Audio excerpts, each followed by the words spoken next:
Good morning, good afternoon, and good evening, wherever you are in the big world that we're in. Welcome to all the students that are tuning in to a very, very special summit of ours that we are hosting called our Student Summit, presented with Verisign and EO.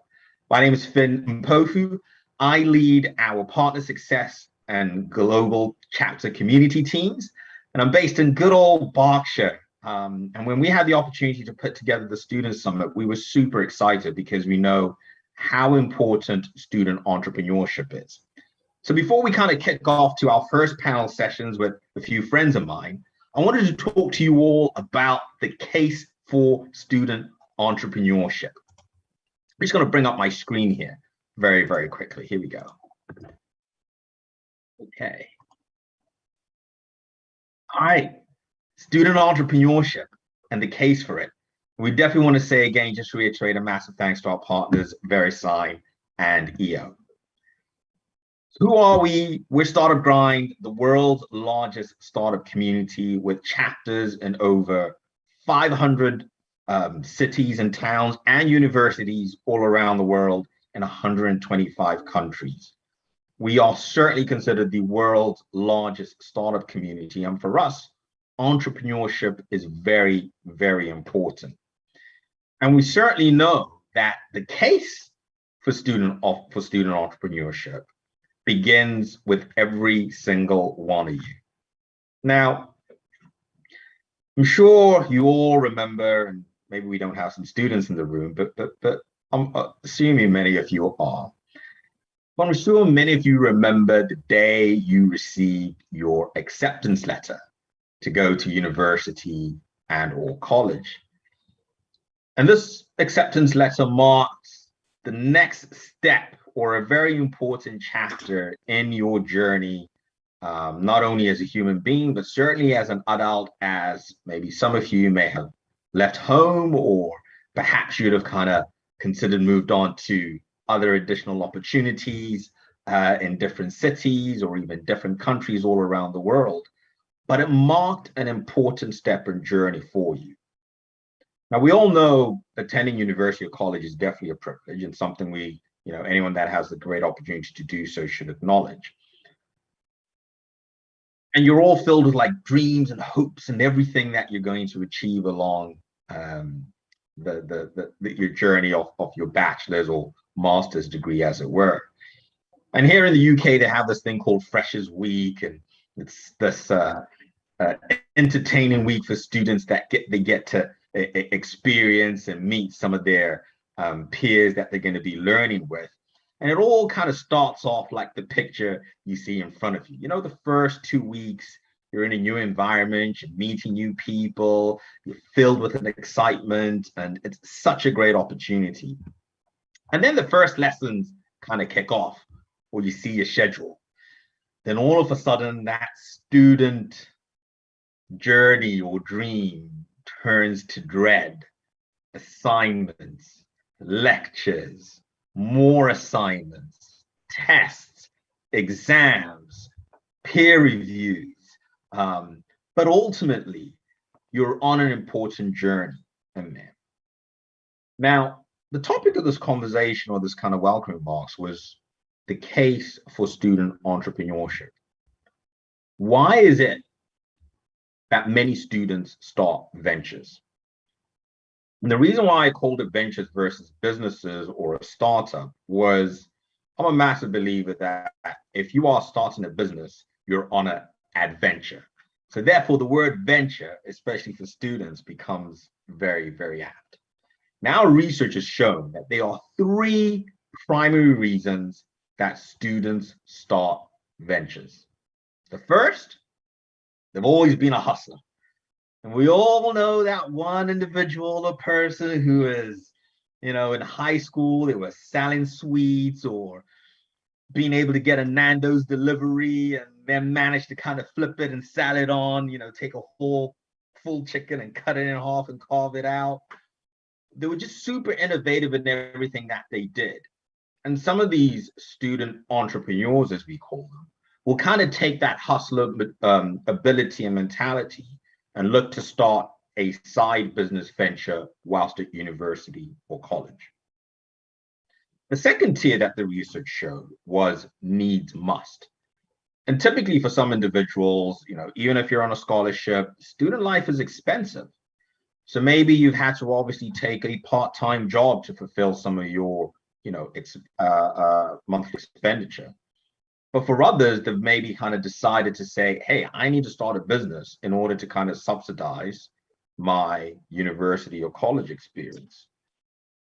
And then the last is they see a gap in the market.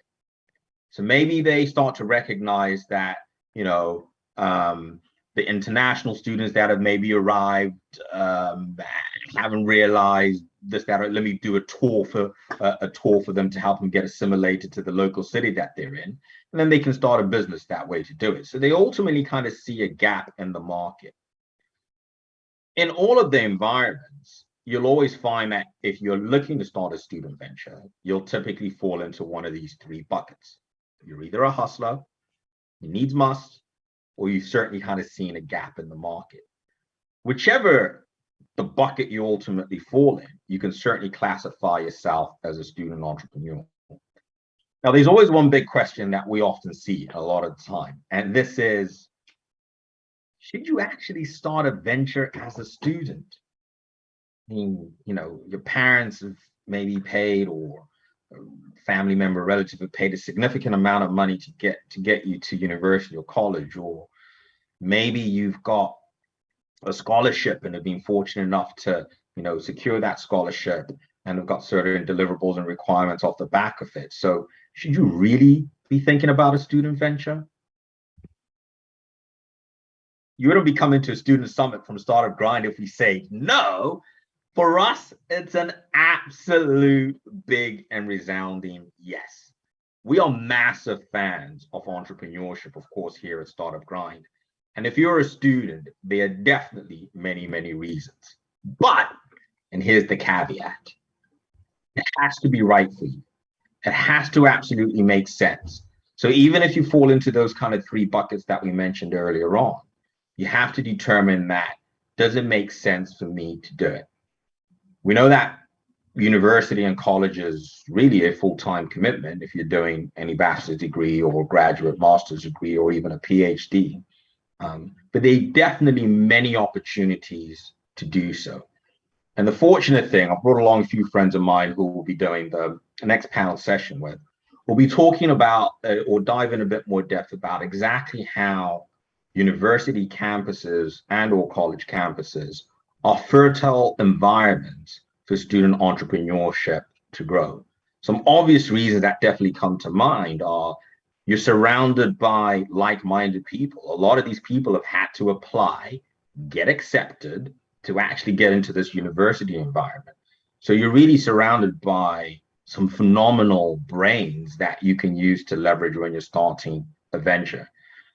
Number two, you of course have a lot of similarities that you ultimately want to do it. So that in itself, you either come from very similar backgrounds or maybe even slightly different backgrounds, but your collective is essentially allowing you to determine where the opportunity is in the student entrepreneurship landscape.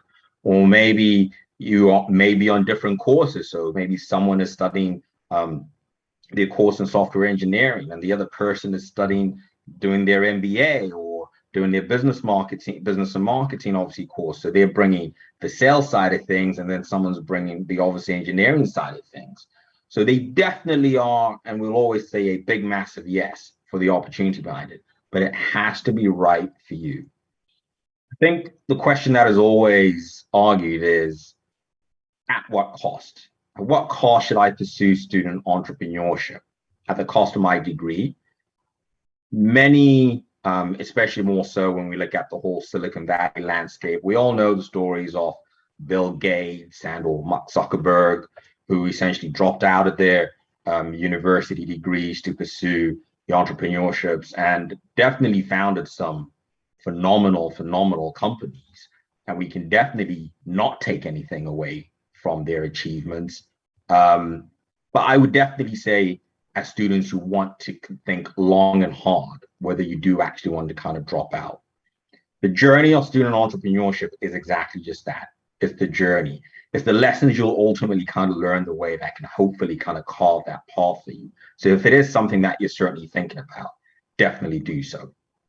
So my closing, inspirational statement here ahead of us going into our next panel is that remember that entrepreneurship, whether you're a student or whether you're an experienced founder, any of those individuals will tell you, and we have another session just after this one where they'll talk about the importance and impact of mentorship. And I'm sure they'll certainly mention in there that remembering that entrepreneurship is a journey. And of course, as students, you want to value that lesson. So again, a massive welcome to it. I hope you enjoy the session, and please, we'll be starting the next session shortly. But first, a little bit of a word from some of our partners. Thank you, and we'll see you back shortly.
Just like that, we are back for our first panel session of the morning, day, evening. Again, the beauty of being a global community, people are spread out around the world.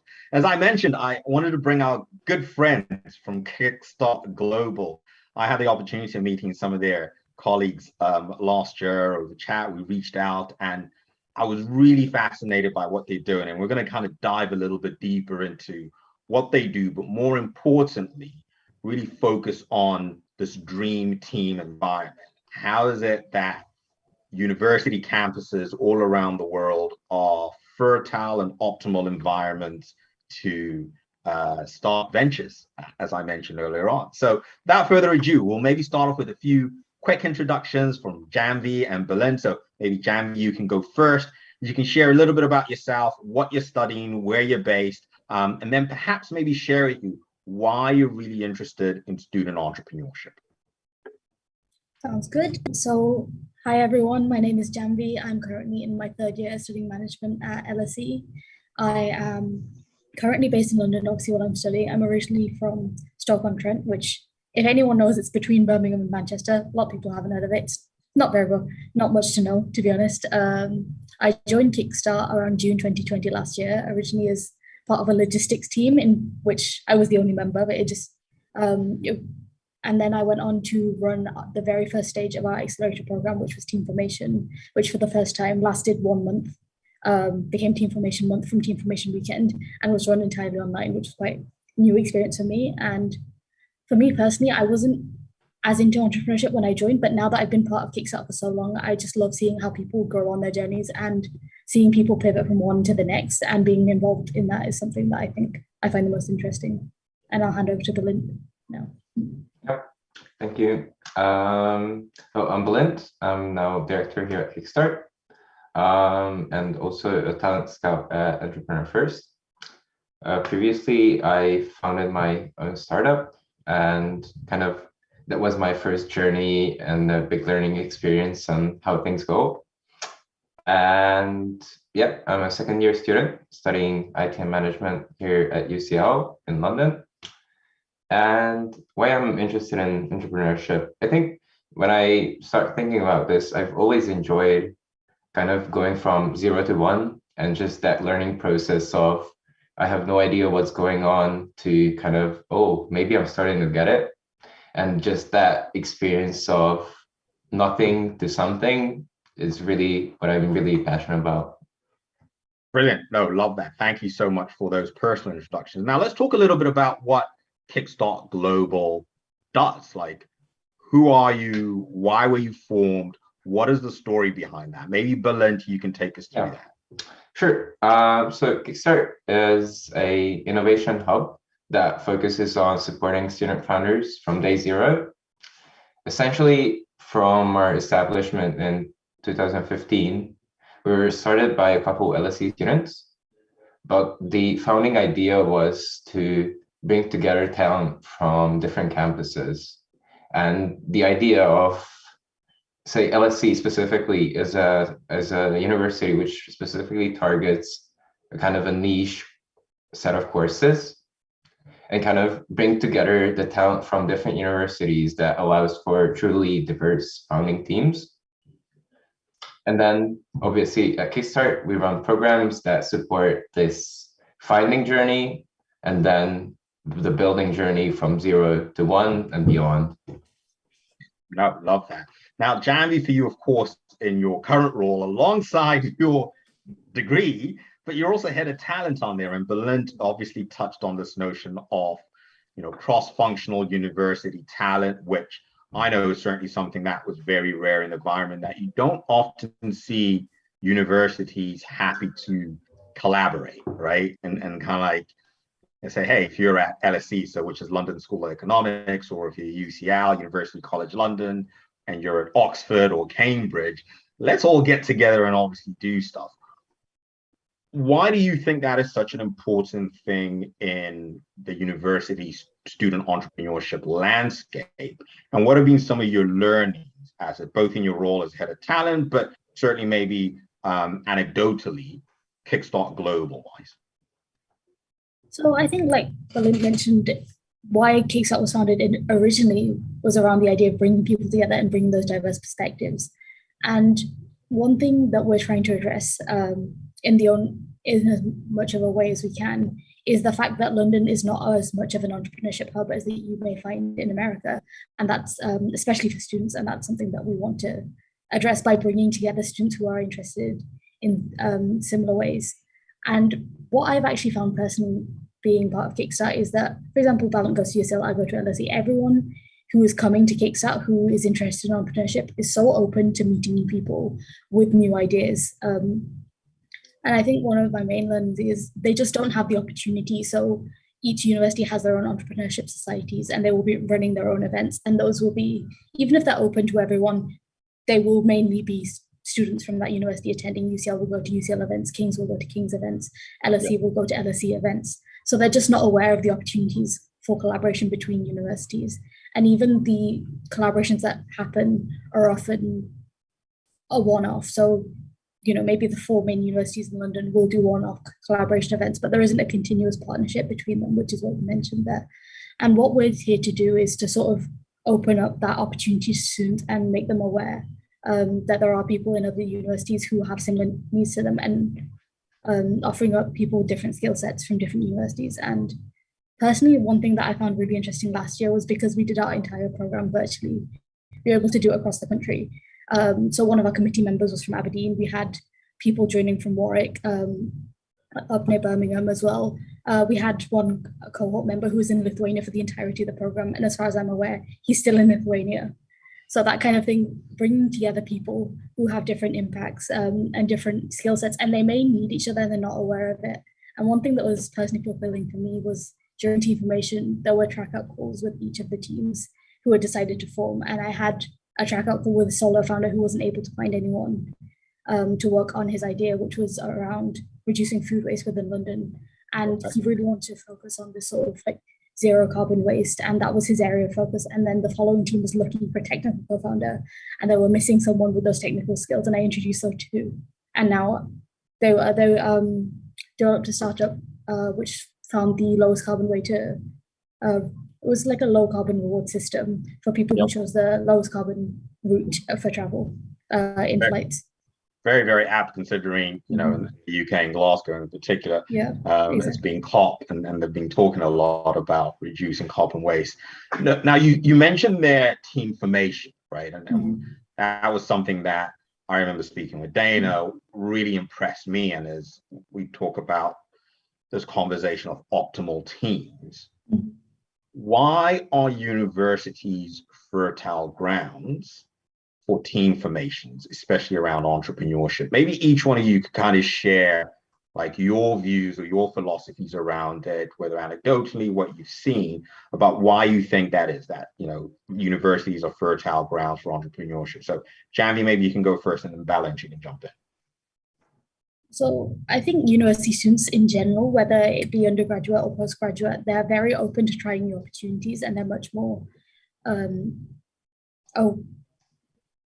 just going to repeat myself and say open to new opportunities, and they have the flexibility in their time to commit to new things, whereas someone who may be working will rather have one concrete idea that they will follow through. Whereas for team formation, you need some people who are flexible in their ideas, because there may be one co-founder who has a strong idea and needs people with certain skill sets. And I think this flexibility in mindset is something that students have more, because they're not, they're not set on one career path just yet. They have the opportunity to sort of explore what they're interested in. They may, some people go through several different ventures before they find what they like. Some people try entrepreneurship and they don't enjoy it. It's not for them, but they have the opportunity and the time during university. That's what I would say.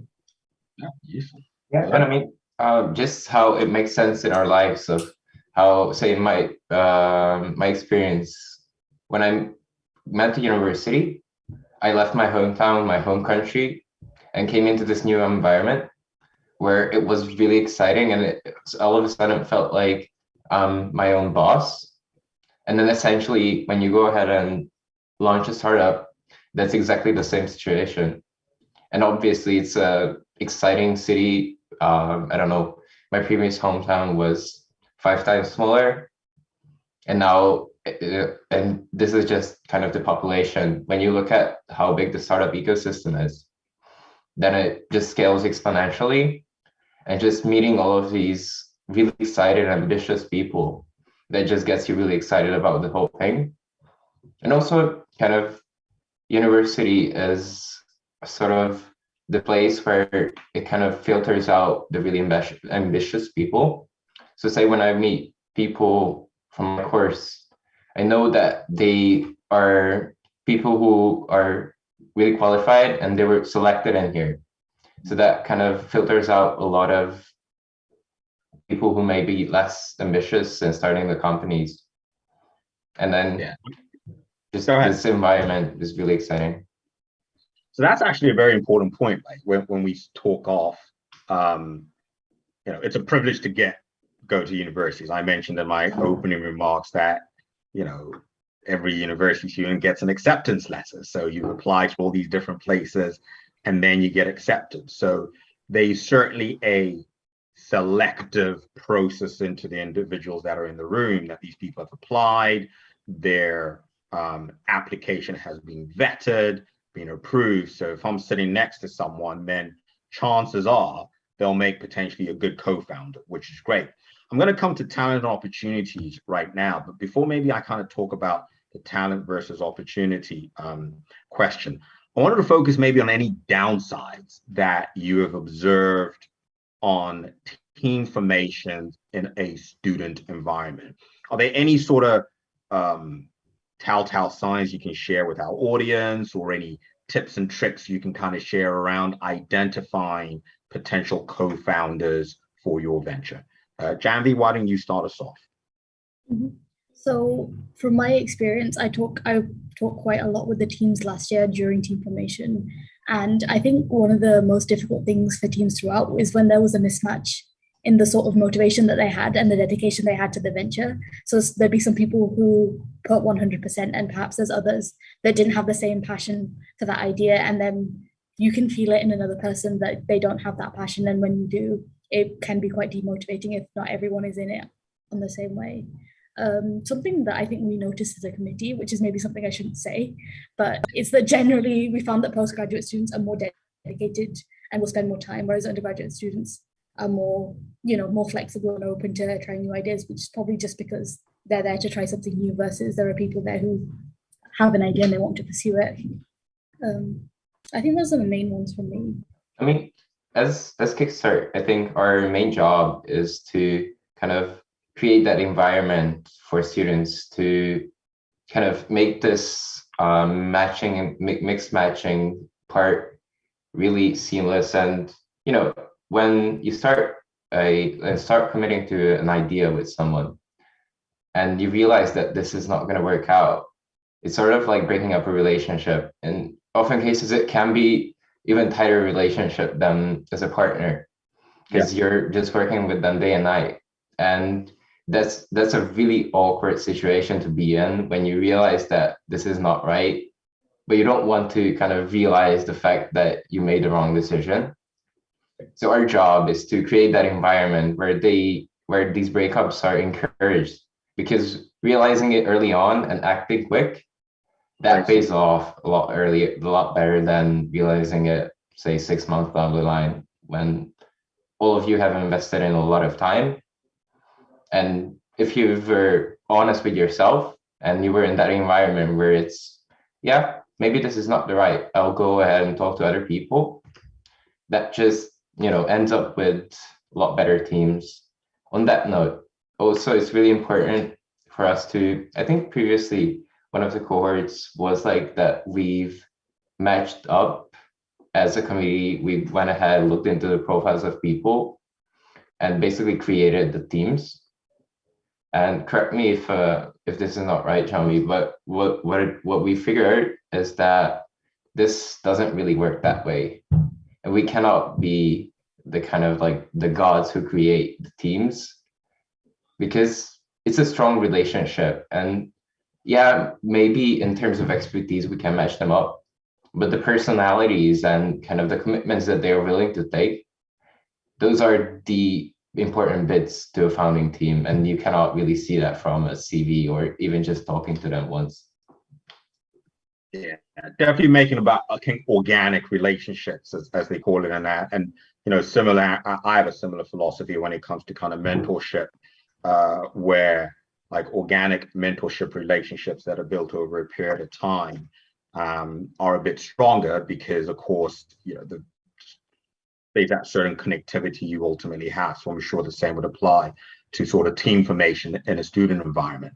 Now, let's dive into this question around talent and opportunity. So Janvi, you mentioned that one, and I think Valencia could echo this as well, that one of the things that drove Kickstart Global's establishment was looking across the pond and saying, hey, Stanford, Harvard, Berkeley, a lot of these universities out of the US you're hearing all the founders of the big tech companies have come from there. So almost student entrepreneurship, as we know it, is really flourishing in those environments. Yet, maybe in the UK or across Europe or APAC, Africa, LATAM, it isn't necessarily the case. Now, we all know this as the talent versus opportunity scenario. What can universities do better around the world to almost level the playing field, as it were, for opportunities for student entrepreneurship to really thrive and flourish in those environments? Because we kicked off by saying the selective process has been taken care of in terms of people apply, and now they're in there. What can universities really do to support the student entrepreneurs in there? Well, I'd say first partner with Kickstart. That's always a good plug. That's good. Yes, because essentially what we've seen is that one university alone outside of the US may not be enough to establish a well-defined environment for student entrepreneurship. It takes a lot more people, and it takes a wider network of knowledge. And I'd say these universities in the US, well, obviously compared to the UK, is a lot bigger startup scene, and it's a lot more developed startup culture. So what you have to do is kind of encourage collaboration between the universities. We've seen collaborations with, or at least talks with, a university from Nigeria. And you could see that they have that environment, but it's so detached from all the capital available in the world that you need this connection to kind of enable it to flourish. Danny, would you like to add to that? Yeah. I'm going to think to see if I can add anything further to that, but I think what Balance said about partnering across universities, but promoting entrepreneurship in general. So Balance talked about collaboration. We're seeing more and more entrepreneurship arms of the universities themselves, not just entrepreneurship societies growing. So we've personally been partnering with LSE Genera. There are multiple other entrepreneurship arms of different universities which are growing, and students are showing more interest in that, and perhaps putting more support into that and showing it as a viable option for students compared to traditional career paths would be a way to just sort of spread awareness of that aspect of life. Balance a major, what's the word? Advocator of not having to go into the traditional career path. Yeah. No, I definitely love that. And even just the notion of saying, the ecosystem is important, right? In this general, in any city, we always talk about, like with our chapters, it's the ecosystem, right? The ecosystem is important. So do you have a funding network, whether it's venture capitals or angel networks or corporate venturing? Do you have the accelerators and the incubators and the co-working spaces? Are the government funding and government grants and government enterprise support organizations kind of there and really championing entrepreneurship in all its forms? So definitely the ecosystem as a whole plays a part in it. Now let's just kind of dive back into this point you touched on earlier on around like the team formations and lack of commitment. So Balance, this one would be for you in that And it actually ties in with a question that we've had coming from Victor around saying, do you have experience managing multiple businesses? How do you balance that? But one of the questions I'll take that and sort of add to it, which I had, is how can students better balance the commitments between, hey, I've got my studies, my parents have paid all this money, or I've got the scholarship, but I've got this idea for this app, and I found co-founders on campus or different campuses to help us build it. How do they go about balancing those commitments? Are there any tips or tricks that you have seen from the various cohorts you've run on how to balance well, as it were? Essentially, we run Kickstart as our own startup, so we definitely have first-on experience in this. And I can tell in a lot of days, it's not a lot of sleep. But one thing that I've experienced and look at it from this way is, what is the goal with university? Essentially, I want to learn. And what we've seen with Kickstart, or just launching my previous startup, is that it's a huge, huge learning opportunity. And if I look at it from that way, it doesn't necessarily make a difference whether I'm working on Kickstart today or doing a coursework for my university, because in both cases, I'm just learning about new things, and I'm both learning about new things that really interest me. So in that sense, it doesn't really make a difference for me. At the same time, the general view is university should come first. And essentially, that is what allows me, that was the thing that allowed me to join Kickstart later on. So it definitely comes first.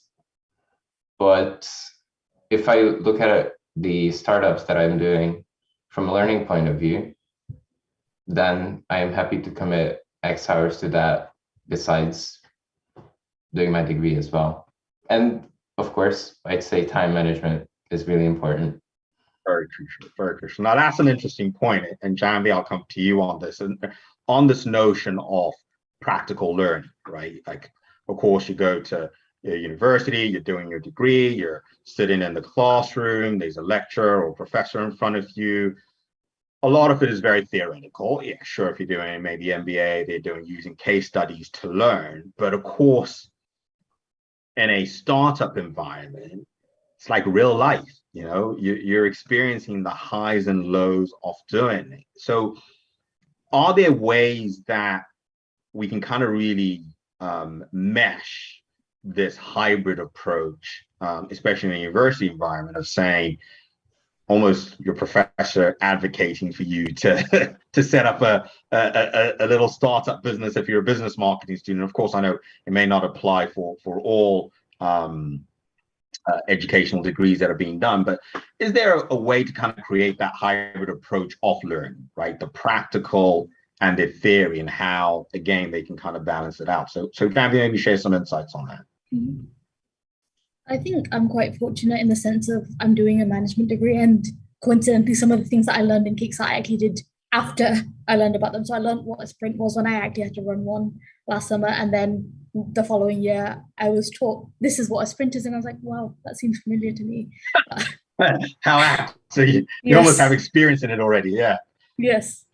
But in terms of the hybrid working, I think what running a startup gives you will be much more practical skills. Like you said, university is theory, a startup is practical, and it does depend on what your degree is, but I think it's the person-to-person interaction that you learn. So it could be sending 1,000 emails to potential respondents for a problem validation survey. It could be talking to potential customers. It could be talking to mentors and learning from them what's actually useful. I think that person-to-person interaction is what it's something that I've dealt a lot at Kickstart, is the networking aspect. Networking sounds very clinical to me because of the associations, but talking to people and learning from them is something that I think startups give you, and that something that you can apply backwards in your degree, whether that's learning from your fellow classmates or whether it's from going to more events in university and learning from them.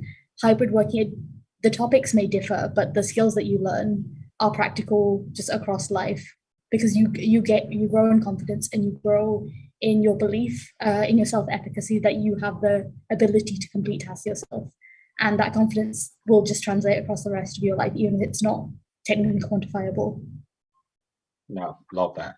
Belinda, you mentioned about, essentially running Kickstart Global is like running a startup for yourself. What have been some of the lessons you have learned,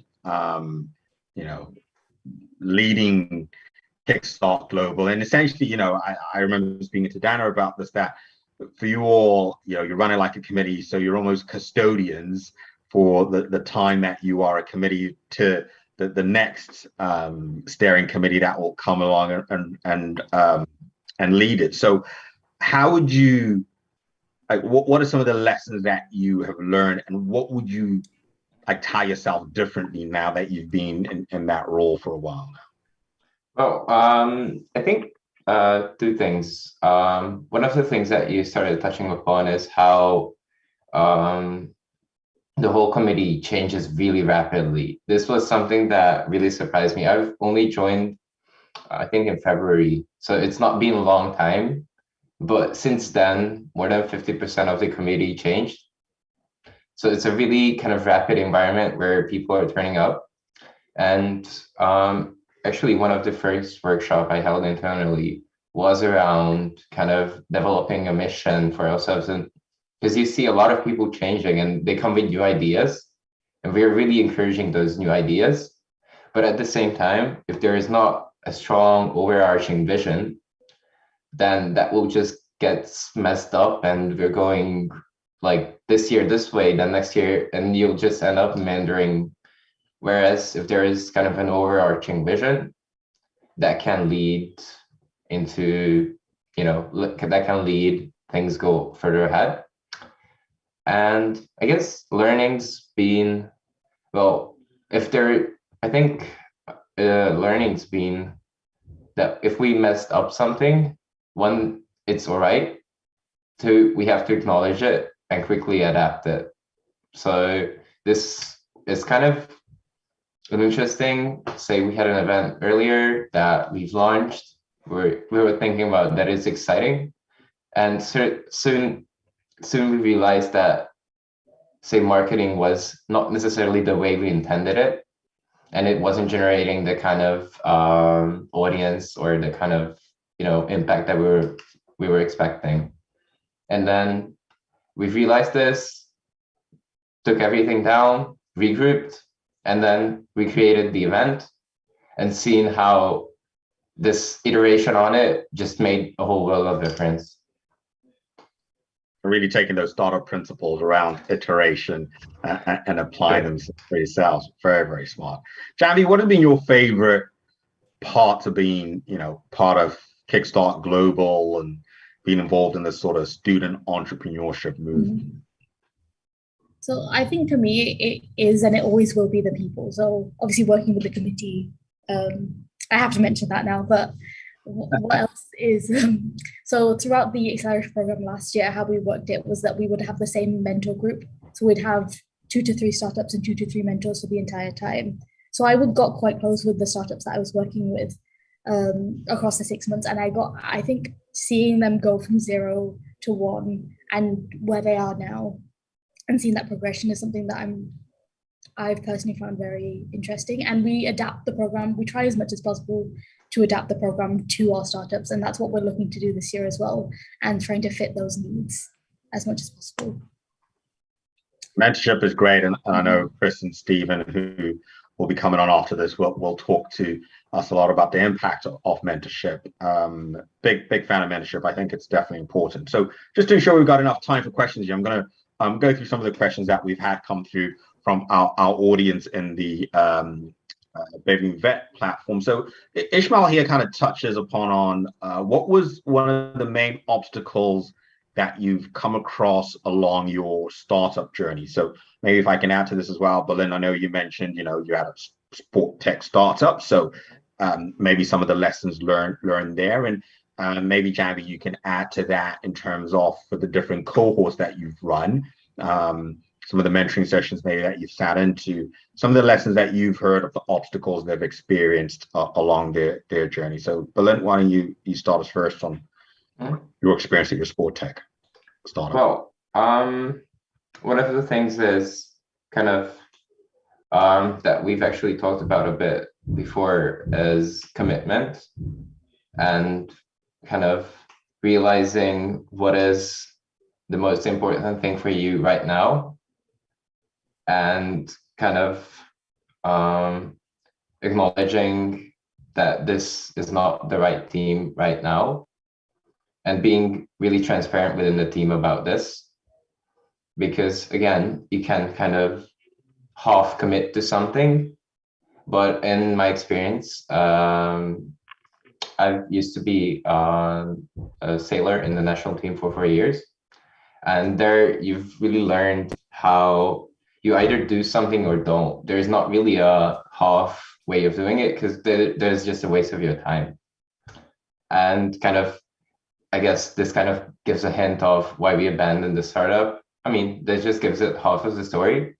But the other one is when you conduct validation. I think we've just held a workshop about a week ago on problem validation.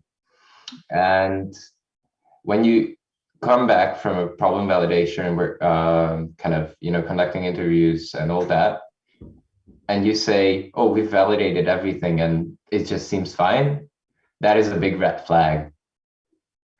Then you did something wrong. And kind of doing that right kind of takes a lot of lessons early on, and taking those lessons honestly and transparently without trying to introduce your own biases is really hard, but it's really crucial to your startup succeeding. Janvi, anything you'd like to add to that? I mean, I was going to say the whole thing about validation, because there's so many startups. I think Valent phrased it much better than I could, but there's so many startups out there who will go through their validation, and even if they notice it doesn't complete, their solution doesn't completely fit what customers need, if they choose to go on with their original idea, it's not iterating, it's not taking into account what the market actually needs, and that's what contributes to a lot of problems later down the line. Even if in the moment they don't want to change their approach, it's much better to do it early on than later, when you're already committed much more intensely than you could be earlier in the process. And I know that one book that always gets recommended about problem validation is the mom test. I think during our program, I think I heard about the mom test about at least 4 times in about 3 or 4 weeks from different people. So if anyone wants to avoid that problem, that's the book to read. And kind of adding on to that, just a real sec, is that problem validation is not necessarily an obstacle in a sense that you face it or like you kind of see it and it's obvious. It's more of something that a lot of people get wrong. So it's an obstacle that you have to notice. So you'll have to look for it. Yeah. Wow. Okay. Okay. Let's talk about this piece around motivating teams when things look a little, bleak. What are some of the tips and tricks you've seen with the cohorts that you've run where teams are down, they're maybe not gelling, things are not working together? What have you seen has worked to really create these optimal teams to ensure that they flourish? Janvi, maybe you can share some of your insights as head of talent. So initially, obviously it comes from the team itself, and it's very dependent on the team and their idea. So we had teams who were always at the very top, even in team formation itself, they had somehow secured some kind of funding. And then you have the teams who were struggling with their idea and they weren't getting where they wanted with problem validation. And I think one thing that everyone said to me after I talked to them at the end of the program was that Kickstart was good because it gives a structure compared to going through a startup by itself, by yourself, when you don't have this sort of milestones that we had in our program. And I think having that motivation is something that we tried as much to keep going, to have a goal plan of, maybe not every week, these are the things that you should have done, but at the end of one stage, this is where we expect you to be. And we also had, each team had a dedicated committee member. Like I mentioned before, I had 2 to 3, I had 2 startups. It went up to 3, it went down to 2 again. But I had three startups at one point, and one thing that I found was great was talking to them outside of the actual session itself to make sure that they knew to know what progress was happening and where they were struggling. So sometimes it was about having the conversations with the teams who weren't gelling with one another, and you could see that perhaps the co-founders didn't get along and it was time to break that team apart, or whether it was about they've hit a roadblock in their research and they need a new direction and they need more mentorship to know where they should go next. So it's about talking to them, finding out what their solution is. I don't know if there's a one-size-fits-all solution for that kind of problem, because it is obviously dependent on the team and what they're struggling with. But I think giving a sense of guidance is something that helps, regardless of where you're at. There isn't a magic bullet, as they say. We've asked just for that book recommendation again, if you can just let us know who the author is, and then one of my colleagues will post it in the chat. If what was the name of the book? It's The Mom Test. The Mom Test, yeah. Yes. So The Mom Test, definitely recommend Rob it. Fitzpatrick. Yep. Very, very good one to recommend. The Mom Test. Maybe someone from the team can post the link to that on Amazon. Okay, we got a question here around sort of what metrics. So maybe you can all share, especially as a cohort with the different programs you run. They're very structured. So, but then you can maybe give us some insights around what are the different metrics you've looked at to evaluate how well an idea such as a marketing strategy works. So maybe you can kind of give us the insights of, with the mentorship that they are receiving in the cohorts. What are some of the different metrics that they're being advised to look at to validate their ideas? Okay, so this is looking at individual startups or Kickstarter as a whole? I'll say if you can provide us both, that would be excellent. That would be really good. I mean, I think one of the ways that we've been evaluating ourselves as Kickstarter is, well, mostly what we've seen as our value lies in our people, and not necessarily in how successful these first startups that became. Obviously, as you've mentioned in the first talk you've given, a lot of first-time founders get it right, and they end up doing huge corporations. But what we've seen is educating these young students and giving them this first sandbox opportunity where they can fail without any consequence. That is huge learning for them. And one of the metrics that we measure ourselves on is the people that we've impacted here, where do they end up working? And what we've seen is around 50% of the cohorts that go through Kickstart end up working in the kind of startup ecosystem. Either it's on the VC side or other accelerator programs, or just going into startups. And well, personally, I find this really important because it's kind of shifting from the norm of going into a big corporate. The other one, we definitely measure ourselves on how diverse we are, given the nature of we're geographically really diverse, but obviously introducing new metrics to measure our ethnic diversity as well. And I guess in terms of, say, how successful marketing goes, in Kickstart, we go around having ownership of one event. So say Janvi was actually doing Pine and Pitch, a series we collaborate. She's kind of a product owner of that. So whenever there's a question regarding Pine and Pitch, you can go to her, she'll know the answer. And whenever there's a new project, we set out new KPIs for that specific project. So we want to have X number of attendees. For that, we usually have to, reach Y number of students. And that just usually comes by case. Brilliant. No, love that. Okay, well, time for just one last question here. And Janvi, this one's for you around networking, which is something that you mentioned earlier on. So Victor here asked, talking networking, how do you approach anxiety of meeting people, especially more older, accomplished ones, right? So, you go to a big conference like Startup Grind Global, and all these established entrepreneurs. How do you think students should navigate a space like that when they're meeting more established entrepreneurs, as it were, whilst they're still a student? I think personally, networking can sound, to me, being an LSE student, it's very clinical and, you know, you have to meet all the big names.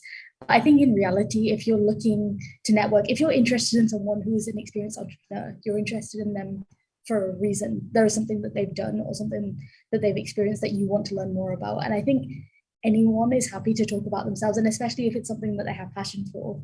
If you approach them with the sense of not that, oh, I want to get X hours of mentorship from you, or I want this thing from you, more from the perspective of, oh, I heard about this experience that you had. Can you tell me more about it? I'd like to learn more from you. People, I think, will generally always be willing to talk and willing to help you out because they understand where you're coming from and they know what they went through themselves as an entrepreneur because they weren't always so experienced, and they're willing to help and they have the experience now. And perhaps back when they were a first-time founder, they wish they had that guidance as well. So it depends on the person, but generally, if there's something you're interested in, approach them and ask them about what it is you want to know. And just in the startup ecosystem, I believe that there is a give first approach in the culture. Startup grind values. Yeah, and you just go ahead, talk to them, and they're willing to help you out. And then you can see what you can get out of it, and you can later see if it was beneficial for them. But you know, you never know what you can get out of it. Absolutely love that. Thank you so much to Janvi and Balint. What wonderful insights. If you're interested, go check out Kickstart Global over at kickstartglobal.com. Very easy to remember that. Thank you so much for the wonderful insights. And remember, I think as we shared a lot, remember entrepreneurship is a journey. Value the lesson. We've spoken a lot about mentorship, and we're excited to have our next session that will be starting shortly. So stay tuned. A massive thanks once again to Balint, Janvi, and of course, our partners, Verisign and Entrepreneur Organization for sponsoring the Student Summit. We'll see you back shortly.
We're back once again. And we've spoken a lot about mentorship, right? Mentorship has been one of those things that was mentioned in the first welcome remarks. And then, of course, with Janvi and Belinda earlier on. And we're delighted to have two very comical Irish gentlemen who are amusing us backstage here, debating on which city is the best, but we'll leave them up to it. And they're really going to be talking about building meaningful and impactful mentorships. It gives me great pleasure to welcome to the stage Stephen Short, who's the managing director over at ETC Consult and Distributed Training, and Chris Kelly, who's the CEO and co-founder of Traceworks. Over to you, gentlemen. Enjoy the conversation. Thank you very much for having us. Thank you very much. Chris, how are we doing? Not too bad, Stephen. How are you? Very good. So, ladies and gentlemen, thanks for joining us this evening, this afternoon, this morning, wherever it is that you are in the world. Chris and myself are both from the greatest country in the world, Ireland. I'm from Dublin, and Chris is unfortunately from somewhere less important than Dublin. So we are going to talk to you today a little bit. So I was backstage, and Chris and I were separately backstage, watching Gianni and Belinda talking about mentorship in the last session. And there was some really, really important takeaways that they had in that session about how important mentorship is. But what we're going to talk to you about for the next little while, and we encourage you to have, if you have any questions, pop them in the chat, and we'll try and get to as many of them as we can. We're going to talk to you about building those mentorship relationships and how do you, as students, get the strong relationships that you want, get what you need out of the relationship, and how you can actually give back and how it's beneficial to both the mentor and the mentee. So Chris, you and I both met through this phenomenal organization, which is the Global Student Entrepreneur Awards. Chris represented Ireland in Thailand, 2016. Yeah, 2016, long time ago. So Chris was the best student entrepreneur in Ireland, represented the country, and did us very proud. So Chris, do you want to talk to us just a little bit about what you got through that process? Because I know there was a lot of training, a lot of entrepreneurship, or a lot of mentorship. So even in the short space of the couple of days that we were there, what kind of things did you get out of it? Yeah, 100%. And I think, even starting with the basics of getting to meet other, I suppose, peer entrepreneurs who maybe were 1 or 2 years ahead of us in the journey, that had been through so much in their time and had been through a lot of the challenges that we were experiencing at the time I was studying in college. And I suppose had some interesting decisions to make, but whether, and I suppose how to balance those two, whether leaving college was the right decision for me, and being able to speak to so many entrepreneurs, that were only a few years ahead of us, that had been in the competition a few years previously, was incredible just to hear those journeys. And also, I suppose, as part of the competition, we were assigned a mentor in Ireland and also an international mentor. And both of those mentors, in preparation for the competition, helping us to refine the pitch, those kind of experiences have stuck with us in the long run. Just, I suppose, in everything from raising funds to in sales pitches and so on, it's been a huge help to us. So you're actually, and the reason that we wanted you to be here with us today is because you're ideally suited for this, because you've had, through the GSEA, you've had short-term mentors, and exactly as you talked about in the run-up to the competition. So there's how much you've gotten out of very focused, very intense 1, 2, or maybe even just 3 sessions to help you with a specific target or a specific task. And then your ongoing mentorship and your board of advisors and things like that. So I wanted to tease out a few of those things with you over the next 30 or 53 minutes or whatever it is, because we're going to have as much time for Q&A as we possibly can. So, so first things first, building meaningful and impactful mentorships. So what do we mean by meaningful and impactful? So if I was to say to you, okay, we're gonna do some mentorship, you're gonna ask me questions and I'm gonna give you answers, and we're gonna go about our merry way, because I'm an amazing guru of entrepreneurship. I know it all. I'm just going to spew from on high, and then off you go. Do you think that's going to be all that meaningful or impactful? Have you had experience of that? Have you had any experience of that kind of stuff where you're asking a question and all you're getting is just, here's a quick short answer without taking the time to really understand the background of it? Sorry, you cut off there for a second. My apologies, Stephen. Sorry, I'm wondering, when we're talking about meaningful and impactful, have you ever been on the receiving end, maybe at an earlier stage in your entrepreneurship career, where instead of having those relationships and having that, you ask somebody a question and they just give you a bit of a throwaway, oh, here's a little bit of information, now off you go, without it being all that meaningful or impactful? Oh yeah, absolutely. I think that's definitely a very true point. And one thing that I found from mentorships and relationships that I've had, and the ones that have been the most beneficial, have been the ones that you build a relationship with first. And I think that you get to know each other both on a personal and on a professional basis, and get to really understand, where they've come from, their experiences, and to know maybe where they might be able to help you.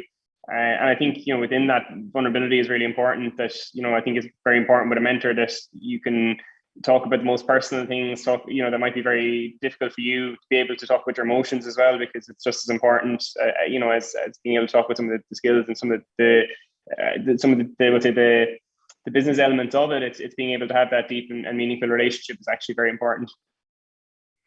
I 100% agree with that, because I think as entrepreneurs, one of the things that we hear more often than not in EO and in Forum and things like that is our work-life balance. And really, for entrepreneurs, for startups, for people who are just driven by this passion to change the world, make a dent, put a dent in the universe, or whatever it is that we're doing, there isn't really all that much separation between how we're feeling and what we're doing. So having that full view of what we're doing, I think, is really, really important from a startup point of view. In a business or in a corporate point of view, it can be quite transactional, but from startups, I think it's more important to be fully rounded.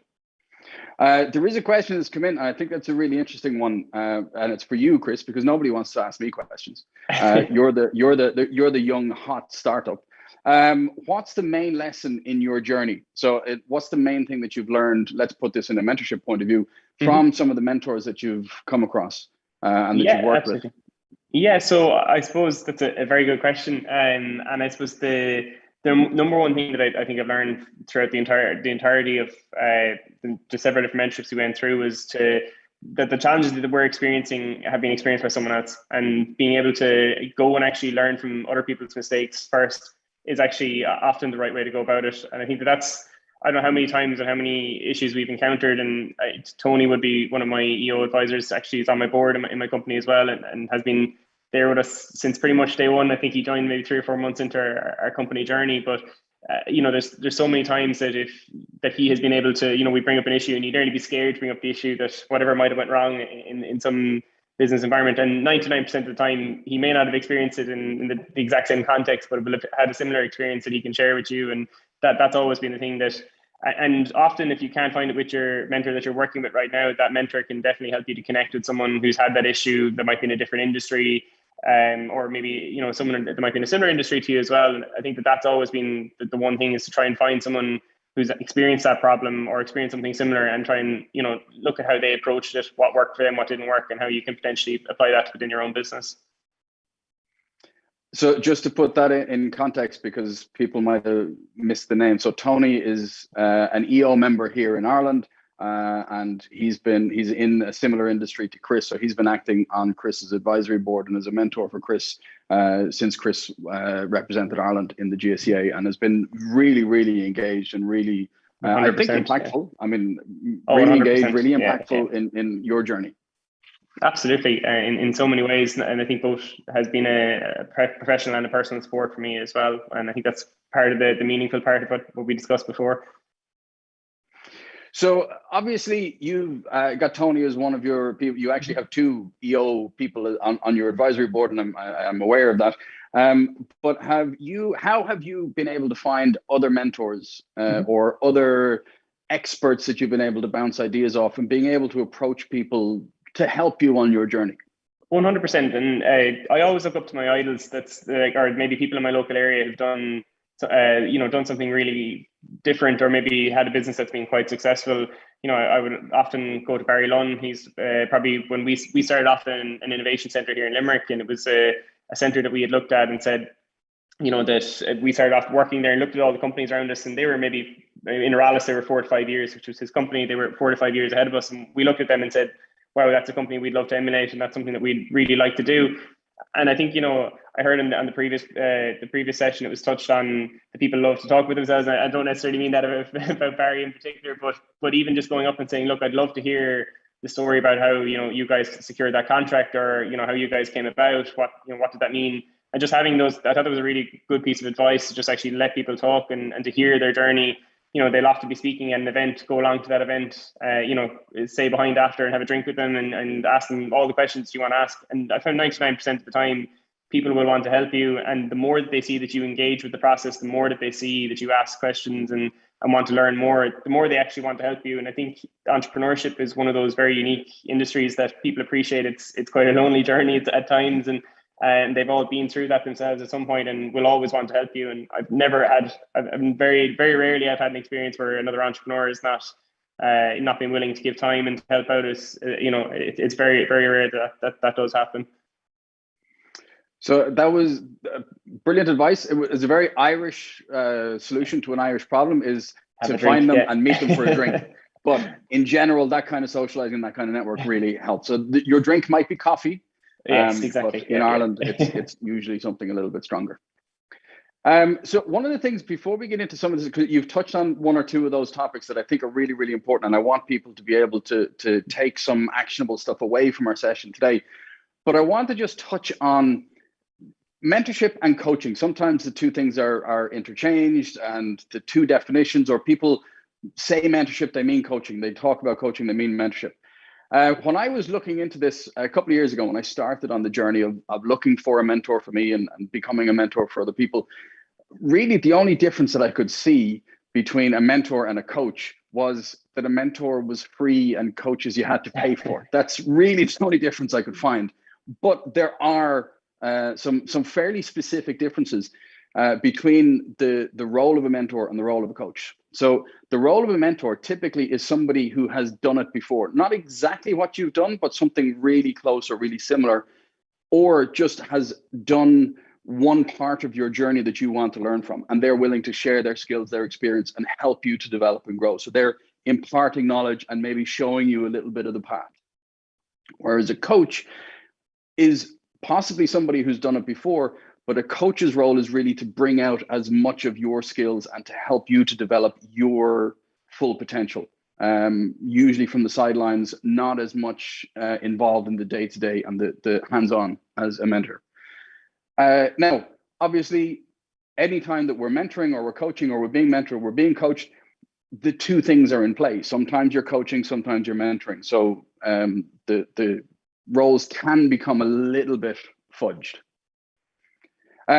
Chris, have you had much experience with maybe getting some coaching or getting some advice from people who might not have done exactly, not been in your world, but have done one part of what you're talking about, either from a business development point of view or from a technology point of view, or something that they've helped you, but they haven't necessarily done it themselves? Yeah, absolutely. And I think that's a great way to define a mentor and a coach. And I think sometimes the best mentors will actually use coaching as an exercise, even with their mentees, to try and actually to replicate that. And I think I discussed this with you before. We met for lunch or for dinner in Limerick there a few weeks ago, and even just talking through some of the new strategies we were taking on our product and some of the challenges we had.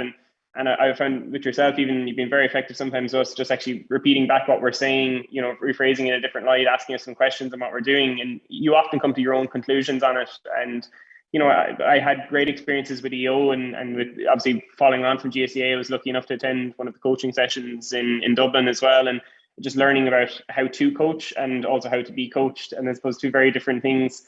And even within our teams, which is, I know maybe not the relevancy of tonight, but being able to learn how to coach was also very effective with, when you've got team members that have issues, not stepping in and not, micromanaging and actually trying to develop those people. The two skill sets are very, very useful. And I have found that with mentorships, that the best mentors will often use coaching as a tool and then say, right, okay, what do you think? And then say, okay, here's how I would have looked at it. And then you have the two perspectives, then you have your own conclusions, but you also then get a devil's advocate. And sometimes it's also important for the mentor to bring you to that self-conclusion and then maybe ask a lot of questions that would maybe make you think the contrary, and to make sure that you're absolutely certain of what you believe or what you want. And those exercises can be really, really beneficial. So basically you're saying that Tony and I are really difficult. Absolutely, yeah. It's one of you from Dublin. That is to be expected, you know. One of the things that I really like what you touched on there is not only being a mentee and having a mentor maybe outside the business on your advisory board, but actually acting as your own internal coach and mentor, using the same skills with your own team. So followership and leadership. So have you used any of those techniques, or have you used any of that with your own team and helping them on board or develop or follow their own ideas to some kind of conclusion? Oh, absolutely. And I think it's something that I was probably very poor at until and it probably is something I'm still working on. But, you know, often when somebody comes with a problem, sometimes your kind of first reaction is to say, oh, we'll just do this and that'll fix it. But sometimes actually just taking a step back and saying, you know, actually, if we, you know, what do you think about this? And what is your biggest problem right now? How can I help you to overcome those? And just keep asking questions and maybe mirroring it back to them. It becomes very, very effective for them as a person. They develop an awful lot better. And it's a technique I think that I would love to master over the next few years. I think it's something of a lot of work to do on still, but it's something very, very, very interesting. I've always liked the analogy, and I came across this through EO and through coaching and mentoring, is the angled desk. That when somebody comes into your office and puts their problem on your desk, you can talk to them, but it just rolls back to them. 100%. Yeah, absolutely. Sorry, something has gone wrong with my camera here. So we have a question here from Victor. Do you need a coach or a mentor for different or every facet of your life? So do you need a coach or a mentor for every part of what you're doing and what you're building? Or do you have one coach that just looks after your entire business, or one mentor? So that's actually a really good question, and I'm sure, Stephen, you have actually Victor has about 69 questions in here at the moment. So Victor, we're going to get to you. We're going to get to as many of them as we can. Sorry, go on, Chris. No, absolutely. But I think that just coming back to that, I think that there's sometimes I think it depends if you're looking. If for a coach can coach you on anything. I think a really good coach will be able to run through the process. There's a book on it. I can't remember the name of the book off the top of my head. Stephen, you might know what the book that EO uses for coaching with the 7 questions. Is that the coaching habit? That's it. Yes, that book is Bungay, Charles Bungay, I think. Yeah, it's excellent. Anyways, that book in terms of helping you with the process of how to coach. But with mentors, absolutely, having specific mentors can be very, very, very useful. I probably have 6 or 7 that I would go to for different things. So one of them might be just for what I would call my entrepreneurial things, where it might be a challenge of, you know, personal life clashing with the hectic work schedule, or having to travel and people maybe not, you know, stuff like that. The challenges that can bring about for family and friends and all of that. And then you know, I have other coaches then that might be for technical problems that might come up, or for software issues, and other coaches then that can help with business development, sales, marketing, or whatever the case would be. So absolutely, having a wide range of mentors can be hugely beneficial, and sometimes give you different perspectives. You might talk to one mentor and they'll tell you one thing, and another mentor will tell you the complete opposite, and having those alternating perspectives can really help sometimes. And then picking which one you prefer and going with them, like figuring out at a young age which one of your parents was the soft touch when it came to going out on a Friday night. Exactly. Very good. So there's a couple of things that I want to just talk about. So Chris and I were talking about this, about some of the steps and things that are really important at actually finding a mentor and forming that relationship and forming that two-way relationship between the mentee and the mentor. And I think Chris's point just there about different mentors for different things, or different coaches for different things, is really, really important. For the first one here is, what do you want? What is it you're looking to accomplish? Is it, I need to get my pitch deck right, so I need to speak to somebody who is an expert who can help me to really nail in that, or I need somebody who's going to help me develop my team, or I'm going to need somebody who's going to help me develop my vision. What is it that you're looking to get out of? What kind of information or help are you looking to get from a mentor? Do you have anything to add to that, Chris? No, absolutely. I think that's, again, it's having that wide range of mentors available to help. And exactly as you said, I think I can even point to some examples ourselves that we would have some people for strategy, actually, and some people are very good at operationally. I think that's probably one of the biggest and probably most important ones, is that you don't go to a strategist for an operational thing, or an operational thing to a strategist. Because I think that they're two very key areas. I think that straight away I would always have in the back of my mind about, because every every nail will look like, or everything looks like a nail to a hammer, as they say. Absolutely. I'm trying to remember who it was. I think it was either Rockefeller or one of these guys in the US that used to have a row of buttons, and he didn't know the answer to everything, but he knew exactly who he needed to ask to find the answer to whatever question the company was having. It was Ford or Rockefeller or one of these places. If you know who I'm talking about, because it's probably something that you've heard about before, put it in the chat, and hopefully somebody will be able to, Daniel will be able to share with me, and we'll be able to share the names so you can look that up, because it's really, really important. The next thing about this is the fact that this is a two-way relationship. Now, in the last talk, Janvi and Balint, apologies if I've mispronounced your names, you were talking about going to networking events, and you were talking about going up and talking to people. And I think that's really, really important. And Chris touched on this as well. Now, Chris is Irish, so he went straight to the alcohol and said, meet them in the bar. But having that relationship, and it's not just a take. It's a really, really important part of this to know that the mentor is actually getting something out of this for themselves, and they're actually getting something from this relationship. It's not just I'm going to do a brain dump down into you of all of my information and experience. Now, Chris, you've had a couple of different mentors, varying from industries and varying from specializations. How would you describe the different relationships that you've had with these people? Yeah, absolutely. And I think even with I suppose Tony was one of our first mentors, but regularly would meet him for coffees, lunches, and obviously less with COVID because of everything that was going on. But having those, and I really think that to stress that the personal element is very important. That when you get to know, and I think the first few are always going to be those kind of awkward sessions where you're still kind of everyone's on best behavior and it's the hello kind of everyone's being all polite with each other. But I think after a while, when you get comfortable with someone, it nearly moves to WhatsApp and you're sending jokes back and forth and there's gifts flying left, right, and center. And I think that's how a lot of relationships end up going. I think during lockdown with one or two of my mentors in particular, would have met them for walks. And again, I'm making myself sound like a terrible alcoholic here, but with one in particular would have went for walks, and when the pubs opened for takeaway pints, we would have been, had a pint to go for a walk. And it would have been great just to actually have those one-to-one conversations, or where I find sometimes the best learnings come from, and you actually can ask questions that you may not feel comfortable asking in other scenarios, and you can really delve into some of the most challenging I think some of the best learnings you get from your mentors are when they maybe messed up or they had something really difficult happen to them, and it's in those scenarios that they'll probably feel the most comfortable to tell you those things, and that you can actually learn from them. So I think that is a really, really important and really important element of mentorship, is that you do get that comfort and get I suppose that close with someone. I'm sure, I think I've started, maybe not the same level that you guys do, doing some mentorship myself. And I think you do get an awful lot out of that being able to maybe make sure someone else doesn't make the same mistakes you do down the line, and seeing them succeed is obviously the benefit within that.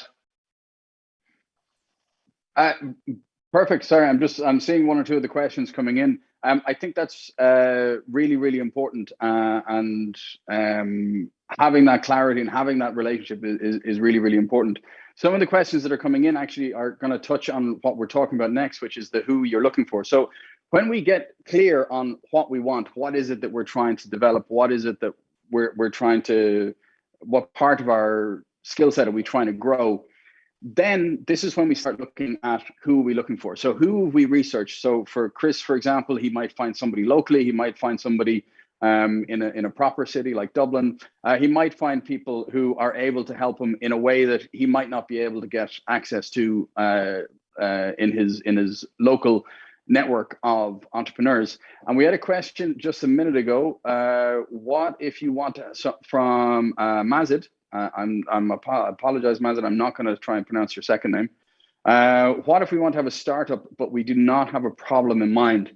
How do we need to go about this? So, and I think to get some kind of a mentor, to get somebody who has launched a couple of programs, who has do a bit of research, who has started up a couple of companies, who has launched a couple of startups, what have they learned? And then approaching them and asking them, what is it we want? I want some clarity. I want some ideas and some how to validate my idea. And then what are you looking for? I'm looking for, look, I just want 2 or 3 sessions, 2 or 3 coffees to bounce some ideas off. You share your information with me. I'll pay for lunch. It could be as simple as that, or you could be looking for a co-founder. So when you're looking for somebody, when you've figured out what it is that you want, Chris, how would you go about finding or creating that short list of people that these are the people that I want to see if I can get some mentorship from? Yeah, absolutely. So I think I'd start first off with my own network and see who do I know within my network, and sometimes even just starting a LinkedIn, seeing who you're connected with, or maybe on Twitter, and just having to think about who could help me with this problem, who do I know in this area, and could they help me? And maybe sometimes you'll find, okay, maybe I'm not sure if that's the right person. So I'd have a conversation with some of my existing mentors, or I'd have a conversation with someone, even someone in your family who might know. So yeah, and just say, look, I'm looking for someone that's done whatever the case would be. Maybe it was raised around investment. Do you know anyone that's ever done that? And just starting with them, talking to them, and really just, again, just having those really, I think, vulnerable moments and saying, look, I'm really stuck with this. I have no idea where to start. And people actually will a lot of times relate to that, because there was a point for everyone where they never knew what they were doing. And that really does help, just actually sit down and say, right, okay, that's what I need. And I have no idea how to get there. And that often, I think, is one of the best steps to take towards that. I think you're being very kind by saying that everyone has that one time when they didn't know what they were doing. I think most entrepreneurs have that feeling every 2 or 3 hours, going, what am I doing that helped me? Don't reveal all of our secrets now, Stephen. That's No, we're at Startup Grind. We're all about entrepreneurship, and we may as well tell absolutely, people. Absolutely. Nobody's got it figured out. Even the entrepreneurs who are acting as mentors, all they can do is tell you what they've done, and it's up to you to figure out what you want to do with that information. 100%. So Victor is on again, asking about, and it's a very similar thing about how do we find those mentors, especially if we're in a space where it's either a fairly new space, so there aren't a lot of people that have built a lot of experience in that space, or what was the other one? If there not enough professionals or not enough people in your network, how do you find those people? Now, Chris, you mentioned LinkedIn there. How would you go about doing something like that? Yeah, absolutely. So I think first off, when, to come back to the first part in that question about there not being someone who's done it before, but there are loads of people who've done something that hasn't been done before, or perhaps have done something similar in a different industry, or there's always someone. So, and I think sometimes being ambitious of who you want to talk to is sometimes really helpful. I love the Steve Jobs story that he told about when he was 12 years of age. I think it was HP or IBM or one of the computer companies at the time. He literally got out the yellow book and found the CEO of the company and rung them and said, is there any chance I could have some free computer parts? And, just being that cheeky sometimes is actually the most effective strategy, and just reaching out directly. Sometimes you'd be surprised how often people would respond to a LinkedIn response that just says, hey, I'm a young, old, whatever the case may be, entrepreneur from a small city in Ireland. Is there any chance we could have a 15-minute Zoom call? I really want to ask you a question about this, and this. I would say you'd be surprised. It might take 100 messages to 100 different people, but sometimes you get 100 maybe back that will actually respond to you, and that one introduction could change everything for your business. So I think it's just a matter of being persistent and definitely following up as well, because sometimes you'll find that people won't respond to the first message. They may not respond to the second, but they'll start responding after 3 or 4 because it's getting very annoying. So sometimes being a little bit persistent too, and asking, but obviously doing it in a very respectful way, not being kind of the same message over and over again, just maybe explaining why you need to talk to them. And I think showcasing your passion for what you're doing, people will always relate to that. And I think if you're passionate enough about what you're doing and what you want to solve, I think people will always try and make time for you as much as they can, Well, I think you've given us a perfect segue then to the next bit, which is the step up, is actually to start contacting these people. And I think you touched on something as well, which I think is really, really important. Some mentors and some entrepreneurs, look, we're all up to our eyes. Everybody is juggling all kinds of everything. We've no time for anything. So somebody else asking us for more of our time just feels like, gee, do I have to listen to this person for the next hour every second week? Starting off with something small, and that 15-minute, look, can I buy you a coffee if I'm locally, or can we have a 15-minute Zoom call? That's all I want, and I will be respectful of your time. Can give you an amazing leg up. And as you said, Chris, even if that person is not the right person, and Victor, if that person is not the right person that has the experience, they might know somebody. And if you've been respectful of their time, and you've been you've done your homework, and you've done a little bit of research about them, they know that you're a serious entrepreneur, there's somebody who's passionate about what you're doing. More often than not, I found they're quite willing to open their network and see if they can introduce you to somebody else. And then it's coming from them, not you cold emailing them from LinkedIn. I think that's a really good point as well, Stephen, on that sometimes if you want to get to someone, and I will always look from connecting with someone on LinkedIn to see if I have mutual connections with them, because that's always a great way to get to speak with someone. And even from my own perspective, if someone reached out to me and said, look, will you talk to this person? They're a good person, they're trying to do this, they're just trying to get a leg up and they're just trying to get started. You're much more inclined to respond to that than you are to respond to just a cold message. So sometimes looking at who's connected with them, or who could you maybe get to that isn't connected with them, that can maybe help you to get in that door. But definitely warm introductions are a big help in that. And we, being Irish, we are very used to the expression of, if you don't ask, you don't get. The worst they can do is ignore you. They're not going to threaten you or anything like that, so long as you're being respectful. Absolutely. And it's just a couple of questions. Ask. You never know what's going to happen. So the stepping up is really important. And actually stepping up, So the stepping up is really important. But we need to be as clear as we can. We need to say, look, we want a finite amount of time. And what is it we want? Why are we contacting you? Why are you contacting this person? What is it in their resume and in their history that you're trying to tap into, and why should they give a damn? So you're being it's not a, I'm not talking about being as direct as you might be on something like Tinder or Grindr or something. I'm married a long time. I don't know how those things work, I swear. But being direct and to the point, because you don't want to be wasting time. You don't want to be dancing around and they go, oh, this is just a spammy email. But stepping up and actually asking, you'd be amazed at how often you'll get a positive response.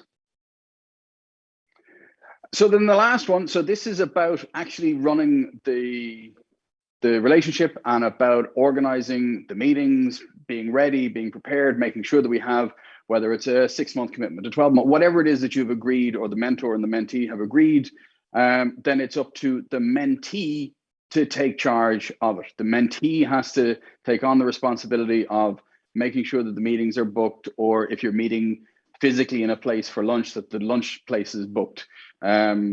You have to make sure that you've done the work, you've done the research, you've showed anything that you need to give beforehand for the mentor to look at before your meeting. It's all on you. Now, Chris, you've done this both sides as well.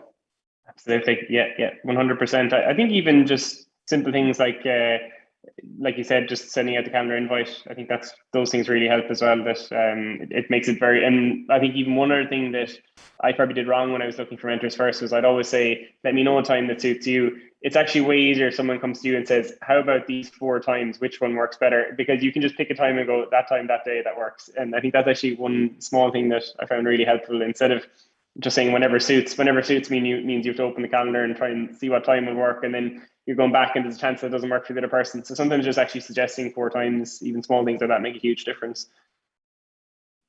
So one of the things that I actually do is, as a mentor, so I'm involved, I'm an investor and a mentor in a couple of different programs at the moment, is I have a Calendly link that is a hidden link, which is just for that company, and it has full access to my calendar. So it's, look, whenever it suits, rather than the dancing back and forth of what about this date and what about this time, it's like, boom, there, choose whether it's Zoom or choose whether it's in person. If it's in person, obviously there's buffers and all the rest of it. So taking charge. So we had another question in about getting into programs like these. Are we supposed to have our own problem and ideas and a co-founder? So every entrepreneur, every company, every startup is different, whether it's a mix of, so in Chris's case, one can only describe them as 3 best friends who to this day are working. I mean, it's amazing to watch the 3 of these guys working together, all unique strengths that all come together on a shared vision. And it's amazing to watch it. I love going into their office. You could be a solo entrepreneur, you could be 2 co-founders, you could be a couple of people on a collective. It's entirely up to you how you want to run your business. But one of the pieces of advice that I've heard time and time again that I hate and I think is utter rubbish is find something you love doing and you'll never work a day in your life. That's crap. Sorry, I don't know if I'm allowed to swear on this. I'm Irish, so the best advice that you can have as an entrepreneur is find a problem that annoys you and fix it, because there will always be another thing that you need to fix. So having that problem be big enough that you have to constantly fix it, then you'll always be working and you'll be solving the world's problems. Chris, you did exactly that in your business. and this is how you guys started. Do you want to give us a quick overview of how you guys started and what right you wrong and what wrong you right in the world? Absolutely. So I suppose I'll touch on what we did and what we're now doing. So I, unfortunately, throughout my youth, was in the hospital probably 14 or 15 times for different injuries, mostly sports related, and mostly only involved the cast, thank God. But saw the problems in our healthcare system in Ireland and some of the challenges around the efficiencies. So we worked with our local hospital to try and help them track patients as they move through the flow, and try to really understand those problems. And that was where we came about from. Obviously, that the company has evolved and grown, and we're, I suppose, three young 24, 25-year-olds now, getting old. But it's one of the biggest problems we see right now is climate change, and we're really frustrated with all of the many issues that are happening there, particularly around the plastic that's ending up in the ocean, and that's one key challenge that we said, look, what can we solve and what part can we actually fix within that? And I think when you're passionate about it, and often we bring it back to our values and to what and I suppose our mission and our vision as a company. And sometimes when you have a really difficult decision, it actually just is a case of coming back to your values and a case of coming back to your vision and saying, right, do we really need to do this project? Is it going to contribute to us putting less plastic in the ocean, or whatever the case may be? So absolutely, that's I think it's great advice that having a problem that irritates you and it maybe makes you a little bit angry is a great thing, Yeah, you want the problem to make you angry, not your co-founders. So there's a couple of people here talking about how being specific and what have short meetings and have a note and have an explanation and to keep it as specific as possible. Really good advice. A couple of people who have obviously tried that and have gotten it to work for them. So Chris has been a mentor and a mentee. I'm in a very lucky position that I've also been a mentor and a mentee, and I actually, when I was asked to do this, I actually pinged a message to my mentor, who's this guy, Karl Funke. He's from Germany, built a huge business, and he's one of the nicest, most down-to-earth guys you'll ever meet. And when we first started working together, it was very much, I was trying to figure out my why. I was trying to figure out what it is that I wanted to do. I was at kind of a crossroads, whether I sell the business, buy another business, set up another business, what do I do? So it started off as a very structured kind of 6-month program that we got to know each other. We got to really help each other out on different ways of looking at the world. And he was giving me his experience shares and some advice and probing questions. I was also giving him some different perspectives on some of the issues that he was facing. So we started our mentor-mentee relationship probably about 5 years ago. And we're still regularly in touch with each other. I've gone over to visit him and stay in his place in Germany. He's come over to visit me in Spain and in Ireland. So it started off very much as a very finite why, like what was it that I wanted to accomplish from this? But it grew into a much more meaningful and very impactful relationship for me. And some of the stuff that I've gotten from leadership development and improving the way that I run my business has come immensely from Karl. But I've also gotten a lot of mentorship from a wide range of people throughout the industry, usually for very short bursts where I want to improve something, as Chris had mentioned before. You're on mute, Chris. My apologies.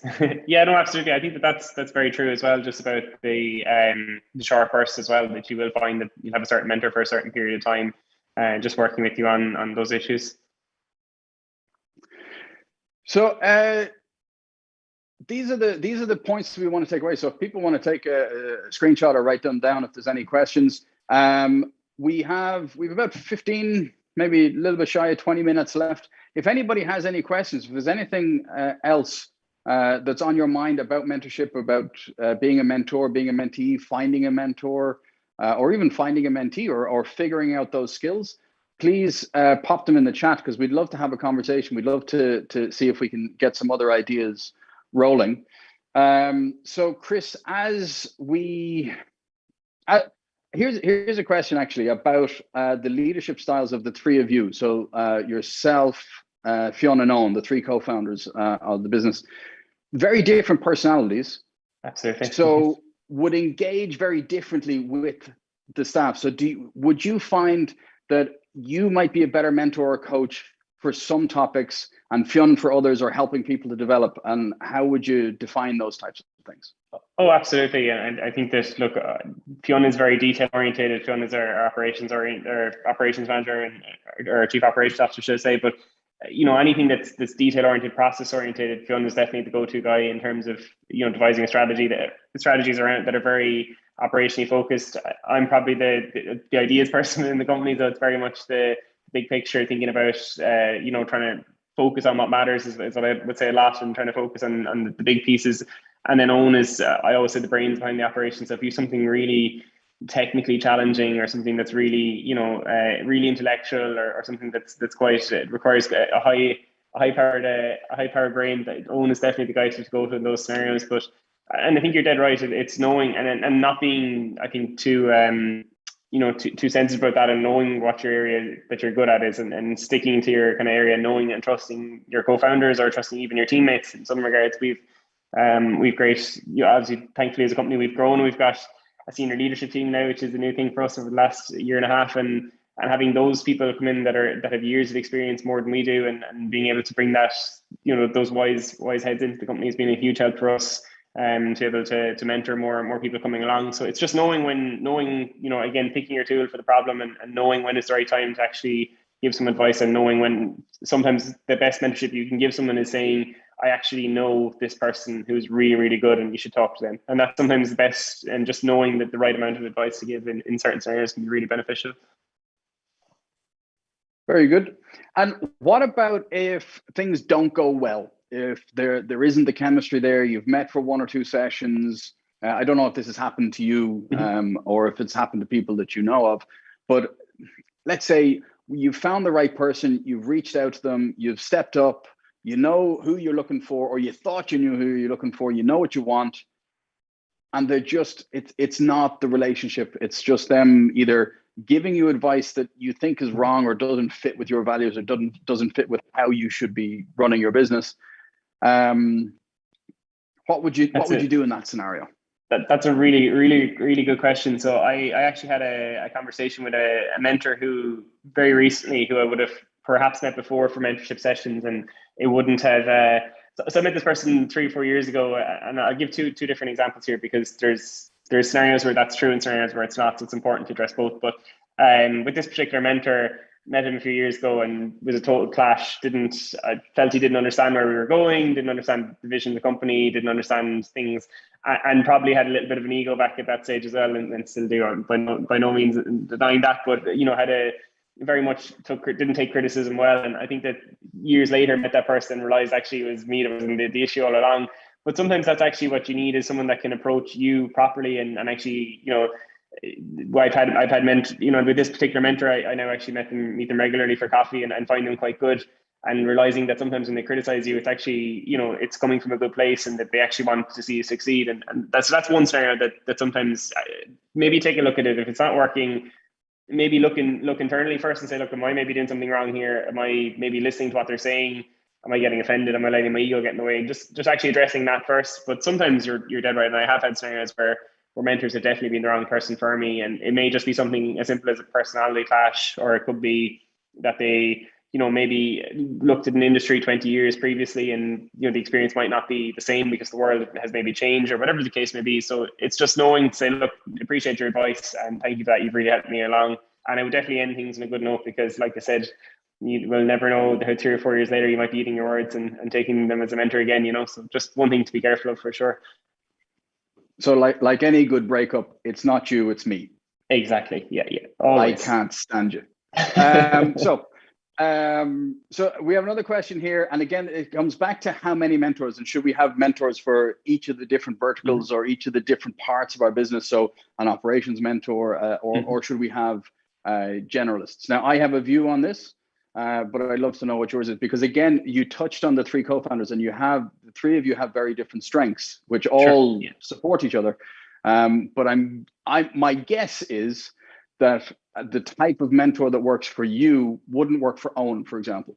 Oh, absolutely. Yeah. And I think that, I think with mentors too, and picking them, it's important to go to someone who's succeeded at it and someone who's failed at it. I think that generally is 2 things I would always look for, is you know, who's done this, who's not, and succeeded, who's done it and hasn't succeeded, and understanding both perspectives, because you could end up in the side where you would try to do it and you mightn't succeed at it, and it's important to know that, you know, what are the consequences of that, how does that affect you, and so on. So that's always something we would look for with mentors, is to try and get both sides of the coin, and to get a really rounded approach to it.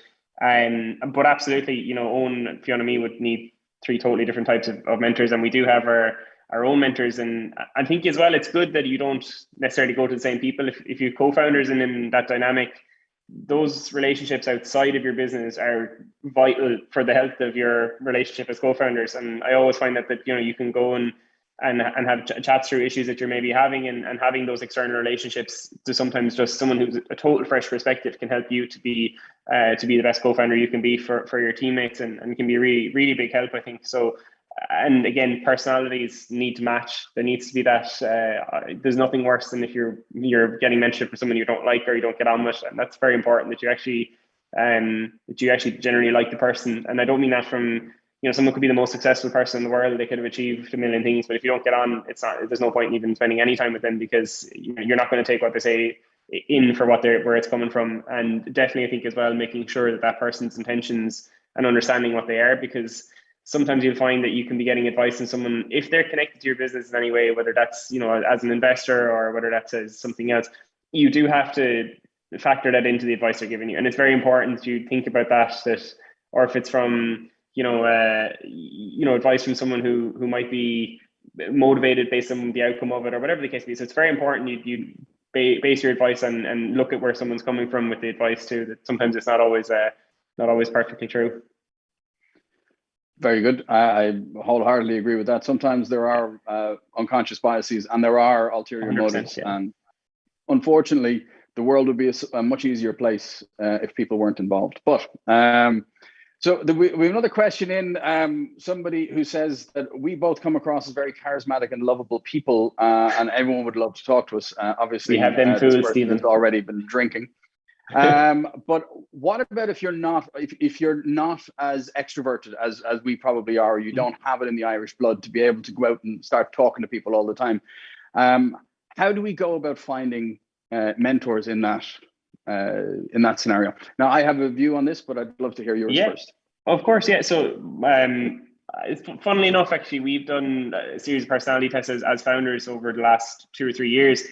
Weirdly, Fiona was introverted in some and extroverted in others. So Fiona's probably somewhere in between, and Owen would be introverted. So Owen, you know, and very much probably is the guy to ask about this. But he, you know, I think that it's one of those things that you just have to put yourself out there and really, you know, take those steps. And I know it's probably a lot easier I'm definitely an extroverted person. I think that's close enough to, I think, 97% in most of the tests. So I'm a very extroverted person. So I do enjoy conversations with other people. But even just taking those steps and just reminding yourself of why you're doing it, what the purpose is for it, and knowing that it's going to drive benefits for you, I think is really important. But I suppose that is very easy for me to say from an extroverted perspective, for sure.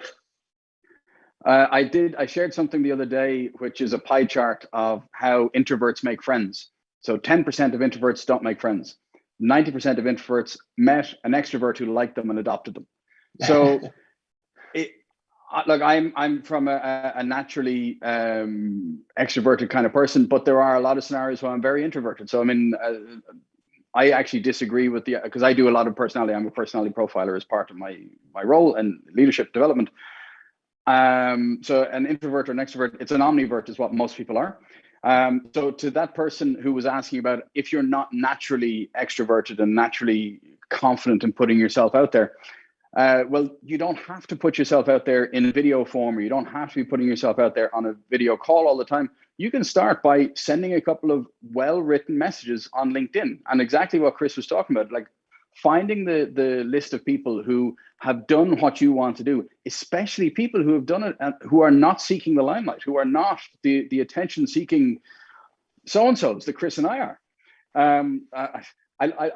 I know I'm blaming you for all the bad stuff. Chris is not an attention-seeking gombean. I am. But I know. I think we're both in that boat. Writing those letters and writing those messages can actually help get you set up. And having that as text, it gives you the barrier and it allows you to think about your answers. So you don't have to be cracking jokes and keeping people entertained. You can be really open and honest. And you'd be amazed when you find a connection with somebody that's also in that scenario or has overcome that or recognizes themselves in that, you'll be able to get over that, and you'll be able to find the right people for you. So we've only got a few minutes left. We've got another one. How can I start my entrepreneur journey? I love this. So Chris, how can people start their entrepreneur journey? I think coming back to the piece of advice that you, so I will really quickly touch on this, but so before we started TrackWorks, the previous company we worked on failed miserably, and it was a camera system for drones analyzing fields for farmers. And a really quick synopsis of that was that we didn't look at the market, we didn't look at the customer's problem and how it actually solved a financial problem for someone. And I think that's probably the first thing that I would look at is what's the problem that you're solving. And I think you touched on a while ago, Stephen, is that, and often if it's a problem that you're experiencing or feeling yourself, that's probably the most important thing. So definitely that is something I would encourage everyone to do, and to analyze that problem financially too, because at the end of the day, it's a business that you will be starting, and you will find out very quickly that if it's not a big enough financial pain for someone, and financial pain could be something that will ultimately cost them. It might be like that it increases safety, which maybe reduces their insurance premium or something like that. There has to be some, or increases quality of product, or which ultimately increases sales or something like that. There has to be a financial benefit to it. I think that's probably the most important thing, and definitely stick to something you're passionate about. There's some problem that irritates you an awful lot too, that you'll stick with it, because it gets hard and lonely at times. So it's important that whatever you're doing, that you really care about it and you want to succeed at it. I think that's all absolutely spot on. The only other thing that I would add to that is becoming an entrepreneur and fixing a problem. That doesn't necessarily mean that you're going to be building €1 million, €100 million, or the next Facebook or the next Apple or something like that. You could be an entrepreneur and solve a problem and have a small team. You can be a solopreneur. You can be working for yourself. You can be doing something, fixing the world in your way, or adding something that you are adding to the world without necessarily building this enormous business. And you're still going to be an entrepreneur. You're still going to be living your dream, and you're still going to be able to have your own control of your own destiny. And I think that's really important. That I've been a huge fan. I started my first venture when I was about 9 years old. I was drawing comic books, photocopying them. My parents, I've grown up in an entrepreneurial house. We had a photocopier at home. I probably used about €1 or 50 cents worth of paper and sold the comics for 5 cents. So I've learned a lot about economics since then. But just doing something that scratches your itch and fixes a wrong, you can do it on a small scale and still be really, really happy and get a lot out of it. So we've only got a couple of minutes left. So somebody has said, oh, the Scottish love pints as well. Yes. So the Scots and the Irish have a lot in common, except you spell whiskey wrong. There's an E in whiskey, which is, and you only distill it twice, whereas in Ireland we do it 3 times. But that's a conversation that we should have in a pub.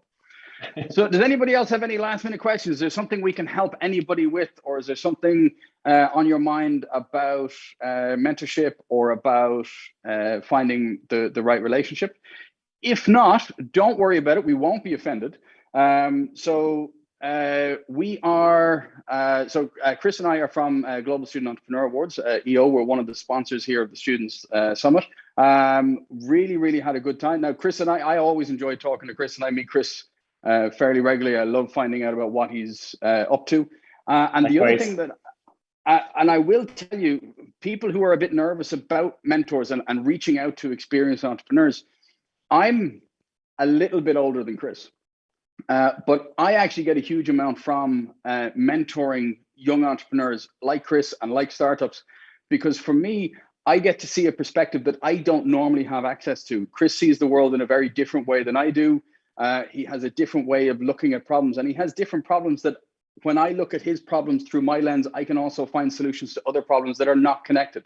So you would be surprised what the mentor gets out of this relationship.